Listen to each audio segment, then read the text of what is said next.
रघुबर उर जयमाल देखी, देववर सही सुमन।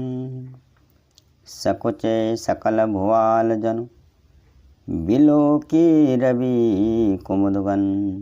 उर अरु व्योम बाजन बाजे, खल भई मलिन साधु सब राजे। सुर किन्नर नर नाग मुनि सा, जय जय कहीं देहि असीसा। सीता जी के द्वारा श्री रघुनाथ जी के गले में जयमाला देकर देवता फूल बरसाने लगे। समस्त राजागण इस प्रकार सकुचा गए, मानो सूर्य को देखकर कुमुदों का समूह सिकुड़ गया हो। नगर और आकाश में बाजे बजने लगे। दुष्ट लोग उदास हो गए और सज्जन लोग सब प्रसन्न हो गए। देवता, किन्नर, मनुष्य, नाग और मुनीश्वर जय जयकार करके आशीर्वाद दे रहे हैं। नाचहि गावहि विबुध बधूटी, बार बार कुसुमांजलि छूटी। जहाँ तहाँ विप्र वेद ध्वनि करहि, बंदी बिरदावली उच्चरहि। देवताओं की स्त्रियां नाचती गाती हैं, बार बार हाथों से पुष्पों की अंजलियां उनके हाथों से छूट रही हैं। जहाँ तहाँ ब्राह्मण वेद ध्वनि कर रहे हैं और भाट लोग बिरदावली यानी कुल कीर्ति का बखान कर रहे हैं। मही पाताल नाक जसु व्यापा, राम बरीसिय भंजे चापा। करहि आरती पुर नर नारी, देहि निछावरी बेत्ता विसारी। पृथ्वी, पाताल और स्वर्ग तीनों लोकों में यश फैल गया कि श्री रामचंद्र जी ने धनुष को तोड़ दिया है और सीता जी को वर्ण कर लिया। नगर के नर नारी आरती कर रहे हैं और अपनी पूंजी, अपनी हैसियत के हिसाब से, अपनी हैसियत भुला करके अपनी सामर्थ्य से भी अधिक निछावर कर रहे हैं, दान दे रहे हैं। सोहति सिया राम कजोरी, छवि सिंगार मनहु कठोरी। सखी कहाई प्रभु पद गौ सीता, करति न चरण परस अति भीता। श्री सीताराम जी की जोड़ी ऐसी सुशोभित हो रही है मानो सुंदरता और श्रृंगार रस एकत्र हो गए हों। सखियां कह रही हैं, सीते स्वामी के चरण छुओ, किंतु सीता जी अत्यंत भयभीत हुई, प्रभु के चरणों को नहीं छूती। गौतम तिय गति सुरति करी, नहीं परसती पग पानी।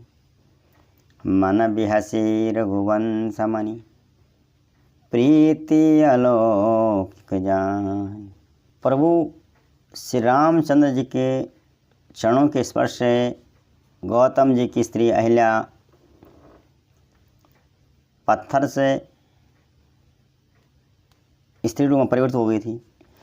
ऐसा सोच करके सीता जी श्री राम के चरणों को हाथों से स्पर्श नहीं कर रही हैं। सोच रही हैं, अगर मैं इनके चरणों को छूँगी तो पता नहीं क्या घटना घटेगी। सीता जी की इस अलौकिक प्रीति जानकर रघुकुल मणि श्री रामचंद्र जी मन में हंसे, क्योंकि सीता ही सोच रही हैं कि मैं प्रभु के चरणों को छूँगी तो पता नहीं कौन सी घटना घटेगी, फिर प्रभु के प्रेम मुझे मिलेगा कि नहीं मिलेगा। इस तरह से उठा के और भगवान श्री राम सीता जी की चीज़ को समझ करके, इस बात को समझ करके मन ही मन हंसे।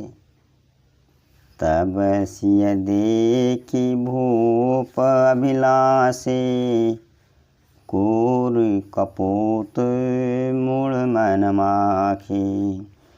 उठी उठी पैरी सनाह भागे, जहाँ तहाँ गाल बजावन लागे। उस समय सीता जी को देखकर कुछ राजा लोग ललचा उठे। वह दुष्ट कुपूत और मूढ़ राजा मन में भूत तमतमाए। वे भागे, उठ कर कवच पहनकर जहाँ तहाँ गाल बजाने लगे। ले छड़ाए सिय कह को, धरी बांधो नृप बालक दो। तोरे धनुष चाड़ नहीं सरई, जीवत हमई कुंवर को बरई। श्री रामचंद्र के द्वारा धनुष तोड़ देने पर सीता जी की प्राप्ति को दे करके जो सीता जी को पाने की आशा लगे हुए थे, वह राजा लोग निराश हो गए और सीता जी को देखकर ललचा गए। वो कहते हैं कि सीता जी को छीन लो और दोनों राजकुमारों को पकड़ बांध लो। धनुष छोड़ने से ही कोई बात नहीं पूरी थोड़ी ना हो जाएगी। हमारे जीते जी राजकुमारी कौन ब्याह सकता है। जो विदेव कछु कर सहाई, जीतो समर सहित दो भाई। साधु भूप बोले सुनी बानी, राज समाज ही लाज लजानी। यदि जनक इन राजकुमारों को सहायता करता है तो युद्ध में दोनों भाइयों से उसे भी हम मार डालेंगे। ये वचन सुनकर उस समाज में जो साधु राजा थे, अच्छे राजा थे, वे बोले, अरे इस निर्लज राज समाज को देखकर तो लाज भी लज्जा जाएगी। अरे जब स्वयंवर धनुष का दिन था तो इसमें लड़ने झगड़ने वाली कोई बात ही नहीं है। बल प्रताप वीरता बढ़ाई, ना कपि ना कहि संग सिधाई। सोई सूरता की अब कहूँ पाई, ऐसे बुद्धि तो विधि मोह मसिलाई। अरे तुम्हारा बल प्रताप वीरता बढ़ाई और प्रतिष्ठा तो धनुष के साथ ही चलेगी। जब तुमसे धनुष हिला ही नहीं ला। अगर तुम्हें बड़ी वीरता थी तो धनुष को तोड़ लेते, चला लेते, बात ही ख़त्म हो जाती। अब तुम्हें ऐसी दुष्टबुद्धि कहाँ से आ गई। तुम्हारी बल वीरता जो धनुष के साथ ही चली गई, वही वीरता थी और वो अब तुम्हें वही वीरता अब कहाँ से मिल गई। ऐसी दुष्ट बुद्धि है तो विधाता ने तुम्हारे मुखों पर कालिख लगा दी है। देखो राम ही नयन भरी, तज ईरिषा मधु को। लखन रोष पावक प्रबल, जाने सलभ जनि हो। ईर्ष्या घमंड और क्रोध छोड़कर नेत्र भर श्री रामचंद्र की छवि को देख लो। लक्ष्मण जी के क्रोध को प्रबल अग्नि जानकर उस अग्नि में जलने वाले तुम पतंगे मत बनो। बैन तेय बलि जिम चहकागो, जिमि ससु चह नग अरि भागो।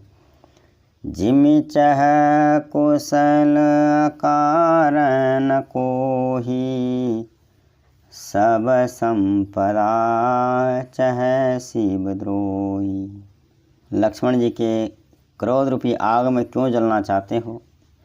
अरे जैसे गरुड़ का भाग कोई कौवा चाहे, सिंह के शिकार को कोई खरगोश चाहे, और बिना कारण ही क्रोध करने वाला अपने कुशल चाहे, या शिव जी से विरोध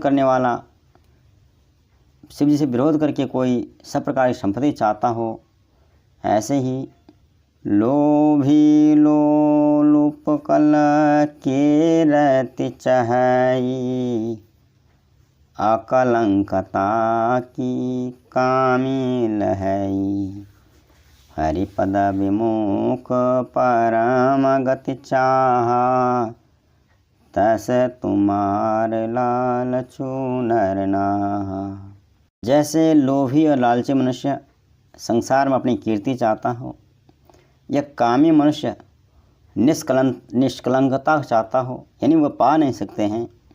और जैसे श्री हरि के चरणों से विमुख होकर के मनुष्य परम गति मोक्ष को नहीं प्राप्त कर सकता, उसी प्रकार हे राजाओं, सीता जी के लिए तुम्हारा लालच भी वैसी बेकार है। कोलाहल सुन सिय सकानी, सखी लवाई गए जहरानी। राम सुभाय चले गुरु पाही, सिय स्नेहु बरतत मन माही। वहाँ राजकुमारी इस तरह कोलाहल हो रहा था। उस कोलाहल को सुनकर सीता जी संकित हो गई। तब सखियाँ उन्हें वहाँ ले गई जहाँ रनिवास था, जहाँ सीता जी के माता थी। श्री रामचंद्र जी मन में सीता जी के प्रेम का बखान करते हुए स्वाभाविक चाल से गुरु के पास चले आए। रानी न सहित सोच बससिया, अवधों विधि कहा करनिया। भूप बचन सुनि इत उत तकहि, लखन राम डरे बोली न सकई। रानियों सहित सीता जी दुष्ट राजाओं के दुर्वचन सुनकर सोच के वश में हो गई कि न जाने अब विधाता क्या करने वाला है, आगे क्या होने वाला है। और राजाओं के वचन सुनकर लक्ष्मण जी इधर उधर ताकते हैं, किंतु श्री रामचंद्र जी के डर से कुछ बोल नहीं सकते। अरुण नयन भ्रकुटी कुटल, चितवत निरपन्न सको। मनहु मत्त गजगन निखे, सिंह किशोर ही चो। लक्ष्मण जी के नेत्र लाल और भवें टेढ़ी हो गई और क्रोध से राजाओं को ओर देखने लगे। मानव मत वाले हाथियों का झुंड देख करके सिंह के बच्चे को जोश आ गया हो। खरे भरो देखी विकुल पुर नारी, सब मिली देहि मही पनगारी। तेहि अवसर सुनि शिव धनु भंगा, आयऊ भृगुकुल कमल पतंगा। खलबली देखकर जनकपुर की स्त्रियां व्याकुल हो गईं। सब मिलकर राजाओं को गालियां देने लगी। उसी मौके पर शिव जी के धनुष का टूटना सुनकर भृगुकुल रूपी कमल के सूर्य श्री परशुराम जी आए। देखि महीप सकल सकुचानी, बाज झपट जनु लवा लुकानी। गौरी शरीर भूति बल ब्राजा, भाल विशाल त्रिपुंड विराजा। परशुराम जी को देखकर जो राजा लोग बड़े उछल कूद मचा रहे थे वह सब सकुचा गए। मानो बाज के झपटने पर बटेर छिप जाती है, उसी प्रकार वह छिपने लगे। परशुराम जी का गोरा शरीर है, सारे शरीर पर विभूति भस्म बड़ी अच्छी सुंदर फव रही है। उनकी विशाल ललाट पर त्रिपुंड विशेष शोभा दे रहा है। शीस जटा शशि बदन सुहावा, ऋष बस कछुक अरुण होई आवा। भिकुटि कुटिल नयन ऋषिराते, सहजऊ चितवत मनऊ रिसाते। परशुराम जी के सिर पर जटा है, सुंदर मुखचंद्र क्रोध के कारण कुछ लाल हो आया है। टेढ़ी भौवें और आँखें क्रोध से लाल हैं। सहज ही देखते हैं तो भी ऐसा जान पड़ता है मानो क्रोध कर रहे हों। वृषभ कंद उर बाहु विशाला, चारु जनेऊ म्याल मृग छाला। कट्टी मुनि बसन तोन दुई बांधे, धनुसर कर कठोर उठारो कल कांधे। बैल के समान ऊंची और पुष्ट कंधे हैं, छाती और भुजाएं विशाल हैं। सुंदर गिग्गोपवीत धारण किए, माला पहने और मृग चर्म पहने हुए हैं। कमर में मुनियों का वस्त्र वलकल और पीठ में दोनों कंधों में 2 तरकस बांधे हुए हैं। हाथ में धनुष बाण और कंधे पर सुंदर फरसा धारण किए हुए हैं। शांत वेशु करनी कठिन, बरन न जाई स्वरूप। धरि मुनि तनु जनु वीर रसु, आयऊ जहाँ सब भू। परशुराम जी का वेश शांत है, परंतु उनकी करनी बहुत कठोर है। उनके स्वरूप का वर्णन नहीं किया जा सकता। मानो वे वीर रस ही मुनि का शरीर धारण करके वहाँ आए हैं, जहाँ सब राजा लोग हैं। वह परशुराम जी वहाँ आ गए। जय श्री राम।